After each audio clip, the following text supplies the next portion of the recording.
merci et bonjour à tous. Merci à tous de nous rejoindre pour ce deuxième webinaire sur le sujet des aidants. Donc, moi, je suis Margot Baquet, je suis médecin gériatre en HAD. Et moi, je suis Émilie Dutay, cadre des antennes 93 et 95. Donc, on est là dans le cadre du comité des aidants et à la suite de la journée nationale des aidants du 6 octobre dernier. Et donc, on va aborder pendant ce webinaire le sujet des aidants actifs. Voilà. Alors, du coup, Émilie, de quoi parle-t-on exactement quand on parle d'aidants actifs? Alors, il faut savoir que les aidants salariés sont des personnes qui travaillent tout en prenant soin d'une personne et d'un proche dépendant, comme un parent âgé, un conjoint malade ou encore un enfant en situation de handicap. Ils doivent donc concilier leurs responsabilités professionnelles et leurs obligations familiales, ce qui peut engendrer, vous l'entendez bien, des défis importants à relever en termes de temps, d'énergie ou encore de stress. Il faut savoir que la France compte entre 8 et 11 millions de proches aidants non professionnels. Le baromètre national des aidants, l'UNAFAM, retrouve 61% d'aidants travaillants et 44% disent éprouver des difficultés à concilier leur rôle avec leur vie professionnelle. Il est donc important de reconnaître ces problématiques et de leur venir en aide afin qu'ils puissent continuer à assumer leurs responsabilités professionnelles et familiales de façon équilibrée. Alors, une économiste et professeure à l'Université de Lille, Nathalie Chusseau, déclare sur France Travail que ceux que l'on appelle les salariés aidants représentent ainsi une part grandissante de la masse salariale. D'ici à 2030, un salarié sur 4 sera proche aidant. L'aidance n'est donc plus uniquement du ressort de la sphère privée, mais bel et bien un sujet d'entreprise, incitant les employeurs à repenser leur politique RH à la lumière de ce phénomène. Donc, pour réfléchir à ce sujet des aidants actifs, on va avoir différentes manières de l'aborder. Et donc, on va voir d'abord quels sont les droits et les dispositifs disponibles pour soutenir les aidants actifs à travers le regard de nos assistantes sociales. On va aborder ensuite les actions de la Fondation en faveur des aidants des patients à travers une chef de projet et une cadre de santé. Ensuite, Ima Teston de notre service RH va nous partager ce qui est proposé pour nos salariés aidants de la Fondation. Bien sûr, nous aurons un temps en fin de webinaire, un temps d'échange pour répondre à toutes vos questions. Donc, n'hésitez surtout pas au fil du webinaire à écrire vos questions via le chat. On les reprendra bien sûr à la fin. Et tout d'abord, on va débuter avec notre psychologue, Sophie, qui va nous partager son regard sur le rôle et l'état psychique des aidants actifs. Merci Margot. Oui, bonjour, Sophie Randolet. Moi, je suis psychologue sur le pôle Est. Et alors, quand on se pose la question des aidants, évidemment, on se pose la question d'une relation affective. Quand on aide un proche, majoritairement quelqu'un de sa famille. Et du coup, c'est un rôle qui a longtemps été considéré comme naturel. Et c'est important de venir questionner cette représentation et de voir comment nous, soignants, on a des attentes peut-être spécifiques vis-à-vis de l'entourage de nos patients. Donc, c'est important de questionner cette représentation de l'aidant naturel parce qu'en fait, ce n'est pas si naturel que ça d'aider quelqu'un de sa famille qui devient dépendant. Prodiguer des soins, qu'ils soient techniques, relationnels ou intimes, suppose des qualités et des compétences qui ne sont pas du tout universelles ni systématiques. Et par ailleurs, la qualité de la relation au proche, l'histoire de la relation avec ce proche, l'histoire des relations familiales sont aussi déterminantes pour savoir si on peut ou si on veut aider un proche qui devient dépendant. Par ailleurs, devenir aidant, c'est aussi se confronter à son proche en situation de vulnérabilité, parfois à des situations de nudité auxquelles on n'est pas forcément préparé. Donc, ce n'est pas un rôle qu'on embrasse comme ça de manière naturelle et évidente, en fonction de la sensibilité et de la pudeur de chacun.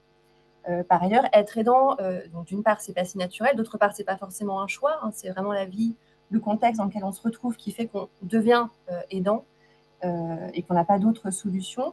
Et quand c'est naturel, en tout cas quand ça relève pour l'aidant d'un choix conscient et assumé, ça peut être parfois difficile pour lui d'avoir conscience qu'il assume une mission spécifique. C'est-à-dire que le passage de simple proche à aidant peut ne pas être identifié et du coup ça peut être compliqué pour l'aidant quand il ne se reconnaît pas comme tel de solliciter de l'aide et de demander de déléguer certaines tâches. Donc il est vraiment essentiel pour nous soignants de questionner nos représentations et nos attentes vis-à-vis de l'entourage des patients qu'on accompagne, parce que par ailleurs, être aidant, c'est aussi assumer un rôle particulièrement complexe. Donc, dans un contexte d'incertitude, voire d'inquiétude, hein, quand une pathologie est dégénérative, quand est évolutive, quand il y a un pronostic qui est défavorable. C'est un rôle qui demande par ailleurs beaucoup de compétences différentes, qui implique parfois des soins très techniques. Donc, ce n'est pas un rôle qui est évident.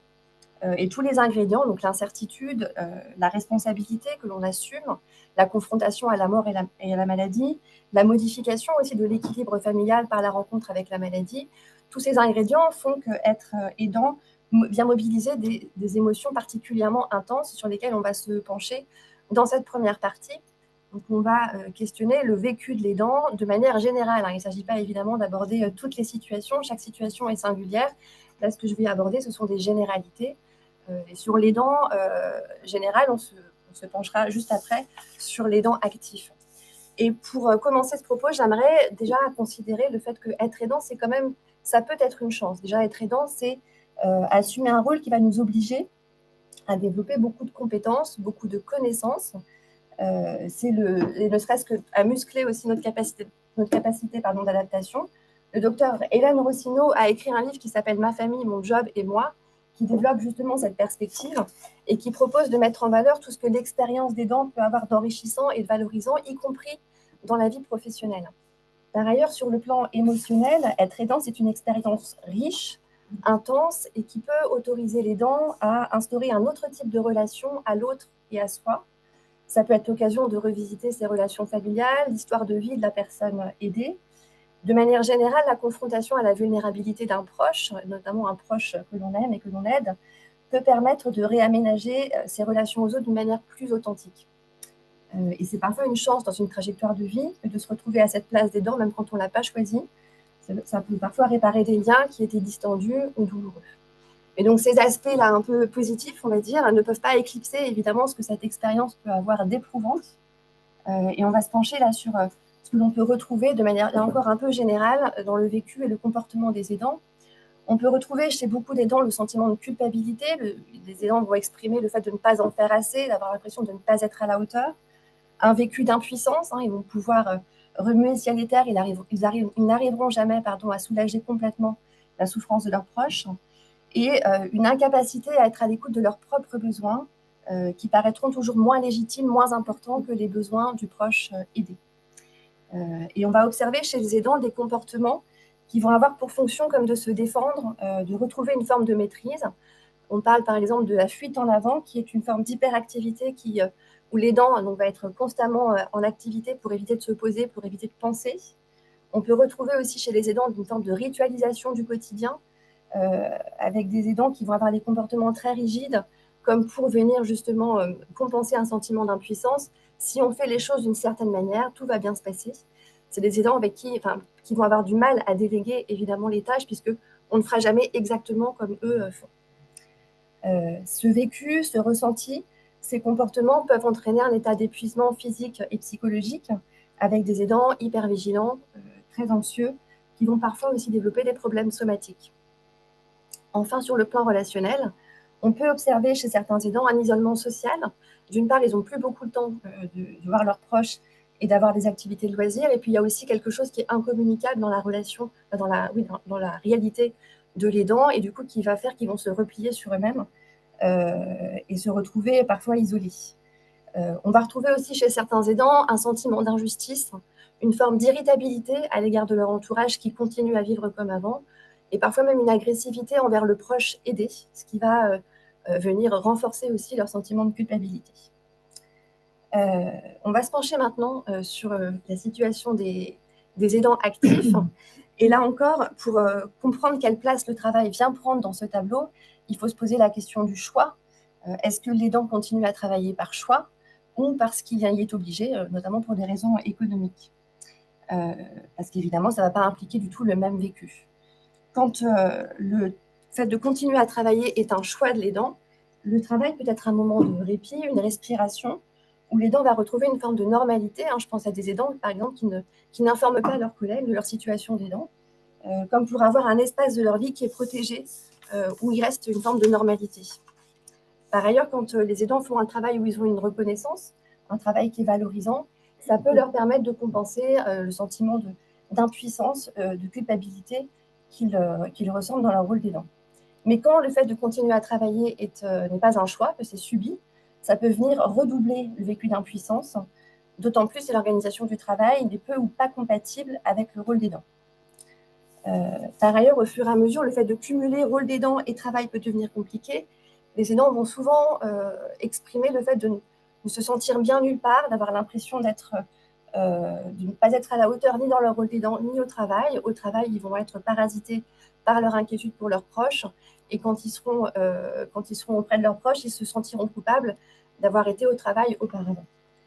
Et au fur et à mesure, par ailleurs, de l'évolution de la pathologie, quand il s'agit d'une pathologie évolutive, bien sûr, il va devenir de plus en plus difficile de cumuler les deux, avec d'un côté un rôle d'aidant avec un engagement à géométrie variable, avec parfois le fait de devoir réagir dans l'urgence, et de l'autre, le travail avec une entreprise qui a besoin de pouvoir anticiper, de pouvoir planifier, de pouvoir prévoir.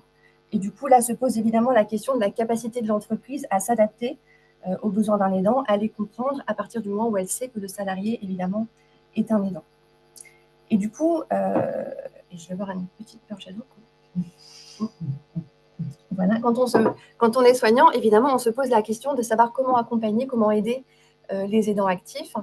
Et alors, la première chose, et qui paraît toute simple, ça va être de les écouter. Et au-delà d'une simple écoute, ça va être de les inciter à parler d'eux-mêmes, c'est-à-dire à ne plus parler de leurs proches, à ne plus parler de la question des soins, mais tout simplement d'ouvrir la discussion par un simple « et vous, comment ça va ? Est-ce que vous tenez le coup ?» Et là, ça va permettre peut-être d'ouvrir un espace de parole qui n'existait pas jusque-là. Et ça, c'est vraiment le rôle de chacun, hein, le rôle des soignants qui passent tous les jours au domicile, avec qui une relation de confiance est peut-être déjà établie, et avec qui les aidants vont pouvoir justement commencer à s'interroger déjà eux-mêmes sur bien, comment est-ce que je vais. Et cette première attention, cette première écoute va peut-être permettre tout le reste, déjà de se reconnaître comme aidants, c'est-à-dire de se rendre compte de ce qu'ils assument au quotidien, et peut-être aussi de leur permettre de normaliser leurs ressentis. On l'a vu, les aidants sont traversés par des émotions et des ressentis très compliqués, parfois très culpabilisants. Et le fait de pouvoir accueillir ces émotions, de comprendre que ces émotions sont comme une forme de message qui leur permet d'identifier des besoins qui ne sont pas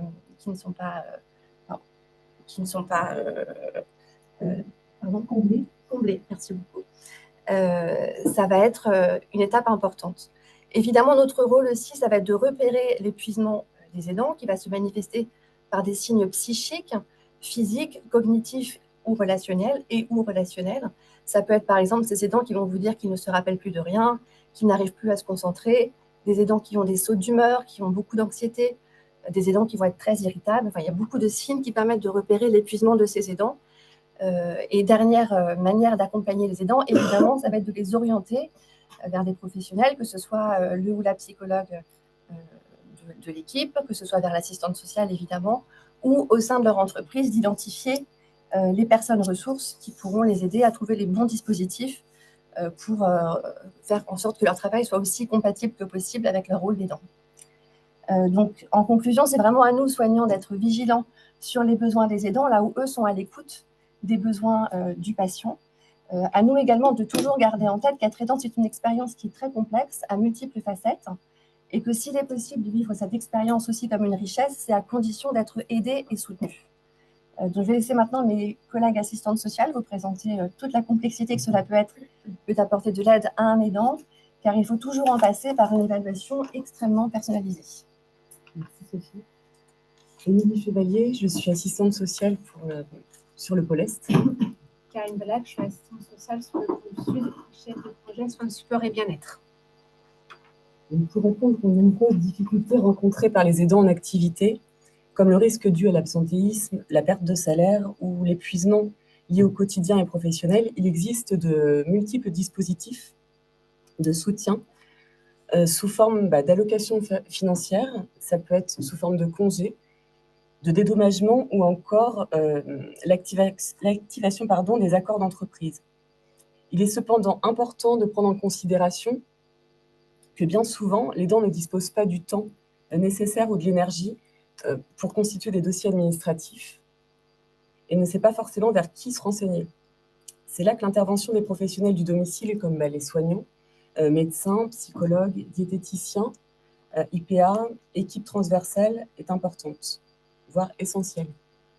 Elle permet d'assurer une première veille sur les besoins de l'aidant, puis d'orienter vers l'assistante sociale si l'aidant le souhaite. L'expertise consiste en une évaluation de la situation de chacun, donc patient et aidant, une information adaptée et des conseils personnalisés. Libre à l'aidant de se saisir de ces informations, l'objectif étant de lui indiquer qu'il n'est pas seul, qu'il peut être accompagné dans ses accès aux droits et dans la résolution des problèmes qu'il rencontre.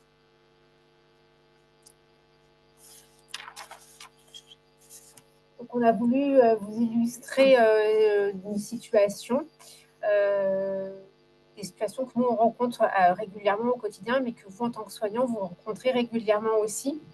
Donc, on a pris l'exemple d'un patient de 56 ans qui est pris en charge en soins palliatifs avec une épouse qui travaille et qui fait part aux soignants qui passent du fait qu'elle souhaiterait être plus présente au domicile. Et donc là, effectivement, la tentation peut être grande de dire, mais pas de souci, vous pouvez bénéficier par exemple du congé proche aidant, qui est un congé qui a été assez médiatisé. Donc effectivement, ça part d'une bonne intention. Sauf qu'en fait, lorsque l'assistante sociale se rend au domicile, elle se rend compte que ni le patient ne remplit les conditions d'attribution de ce congé proche aidant, ni son épouse. Parce qu'effectivement, il faut savoir que pour chaque situation, c'est presque une situation unique. Il y a des conditions d'attribution qui dépendent non seulement de l'âge, mais du mode de prise en charge, de l'hospitalisation à domicile, du type d'emploi, que ce soit pour le patient, mais aussi pour l'aidant. Donc, c'est, comme disait Émilie, assez complexe. Et le risque de proposer un dispositif comme ça, spontanément, partant d'une bonne intention à l'aidant, ça risque d'induire en erreur, voire même de solliciter des droits à tort et de faire perdre du temps. Parce que l'instruction des dossiers, comme on vous le disait et comme vous le savez peut-être aussi, est assez longue. Donc voilà, l'idée, c'est de faire appel à l'expertise des assistantes sociales de la Fondation, tout simplement par consigne, comme vous en avez l'habitude, pour qu'on puisse faire une évaluation globale des situations du patient, mais aussi de l'aidant, et de voir quel serait le dispositif qui serait le plus adapté. On se rend compte par ailleurs que l'aidant se confie aussi souvent à vous, soignants, parce qu'il a un projet personnel ou professionnel, ou simplement parce qu'il est épuisé et il souhaite une solution de répit ponctuelle. Donc, il existe des solutions qui sont rarement gratuites et toujours sous condition. Donc, le répit, c'est permettre qu'un professionnel assure une prise en soin temporaire du patient chez soi ou dans un établissement pour apporter un soulagement à l'aidant principal et ainsi éviter son épuisement. Donc, les solutions de répit de quelques heures sont de quelques heures à quelques jours. Elles permettent à l'aidant d'avoir du temps libéré. Les possibilités de répit, donc, elles sont les suivantes. Donc, il y a l'intervention ponctuelle d'une auxiliaire de vie à domicile. Ça peut être une orientation vers des plateformes locales de répit, voire le financement d'un répit de l'aidant par le biais de l'APA ou de la MDPH, ou encore une demande d'accès en accueil temporaire en EHPAD, donc qui là aussi est coûteuse. Une demande via le dispositif trajectoire en SSR, mais celle-ci on se rend compte qu'elle est rarement acceptée. Ça peut être encore une demande de trajectoire en unité de soins palliatifs qui généralement est faite initiée par les EHMAD, ou la mise en place d'un baluchonnage. Donc je laisse désormais la parole à Karine Valac et Florence Roussel qui vont vous expliquer les actions de la Fondation en faveur des aidants de patients pris en charge.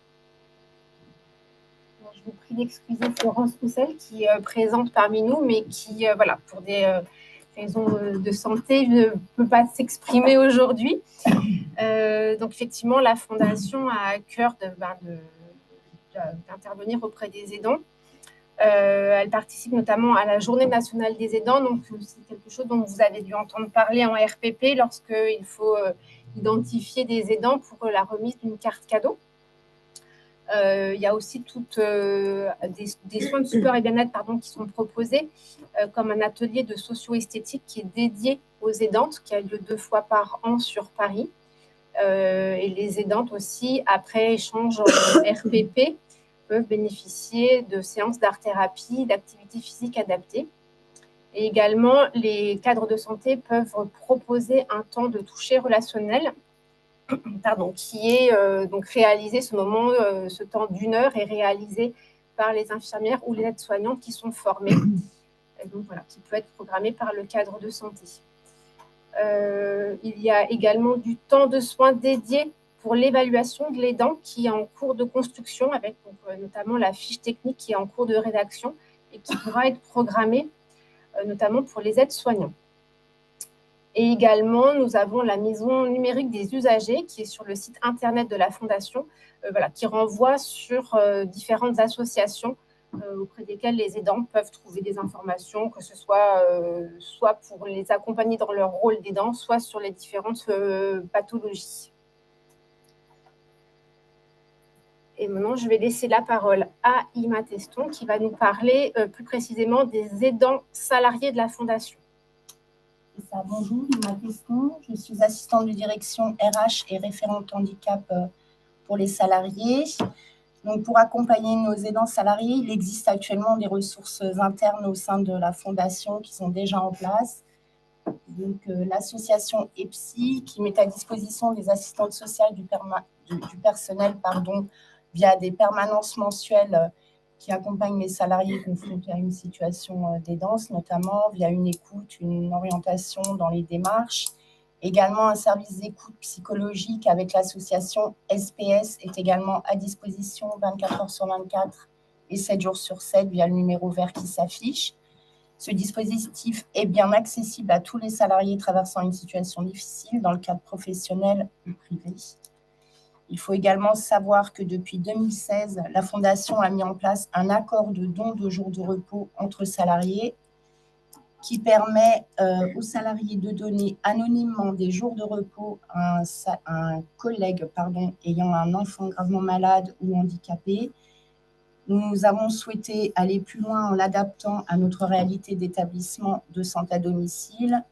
L'accord de don de jours de repos est consultable sur l'intranet à la rubrique ressources humaines, réglementation. Le principe de cet accord, c'est un salarié donateur qui peut céder certains de ses jours de repos à un salarié bénéficiaire de manière anonyme et sur la base du volontariat. Il se fait sans contrepartie et il est, comme je l'ai dit auparavant, anonyme et le bénéficiaire ne sait pas qui a donné ni combien chacun des collègues a donné en nombre de jours. L'objectif, c'est vraiment de permettre à ce collègue de s'absenter pour prendre soin de son proche sans perte de salaire et grâce à la solidarité de l'équipe et de l'ensemble de la Fondation. Je l'ai peut-être déjà dit, mais les salariés volontaires peuvent offrir 1 ou plusieurs jours de repos et se déclarent auprès du service RH via une fiche à remplir qui est également disponible sur l'intranet. Alors, qui peut donner? Quels jours peuvent être donnés? Donc, tout salarié en CDI ou en CDD et qui a acquis des jours de repos peut être donateur. Ces jours peuvent être donnés. Les jours qui peuvent être donnés, sont par exemple la 5e semaine de congés payés, les jours RTT, les jours de récupération, les jours d'ancienneté et les jours de fractionnement ou de suggestion. En revanche, les jours de repos hebdomadaires ne peuvent pas être donnés. Ces jours sont cédés par des journées entières et le donateur y renonce définitivement et ils sont valorisés en temps et non en argent. Alors concrètement, comment faire pour donner des jours et pour les recevoir? En pratique, c'est le salarié bénéficiaire potentiel qui fait connaître sa situation. Il faut écrire à la DRH via un courrier par LRR en joignant un certificat médical lié à la situation du proche. Ensuite, après étude de la situation en lien avec le manager et si besoin avec les assistantes sociales du personnel, un appel au don est lancé auprès des salariés dans le respect de la confidentialité, bien évidemment. Voilà. Enfin, dans le cadre des trophées de l'innovation, la Fondation engage une réflexion actuellement pour construire un plan d'action interne dédié aux salariés aidants. L'objectif, c'est de renforcer la reconnaissance, l'accompagnement et la solidarité au plus près des salariés aidants. Merci. Alors voilà, il est juste l'heure de conclure, donc c'est parfait. Donc nous venons d'entendre les excellentes présentations de nos collègues. Merci à vous.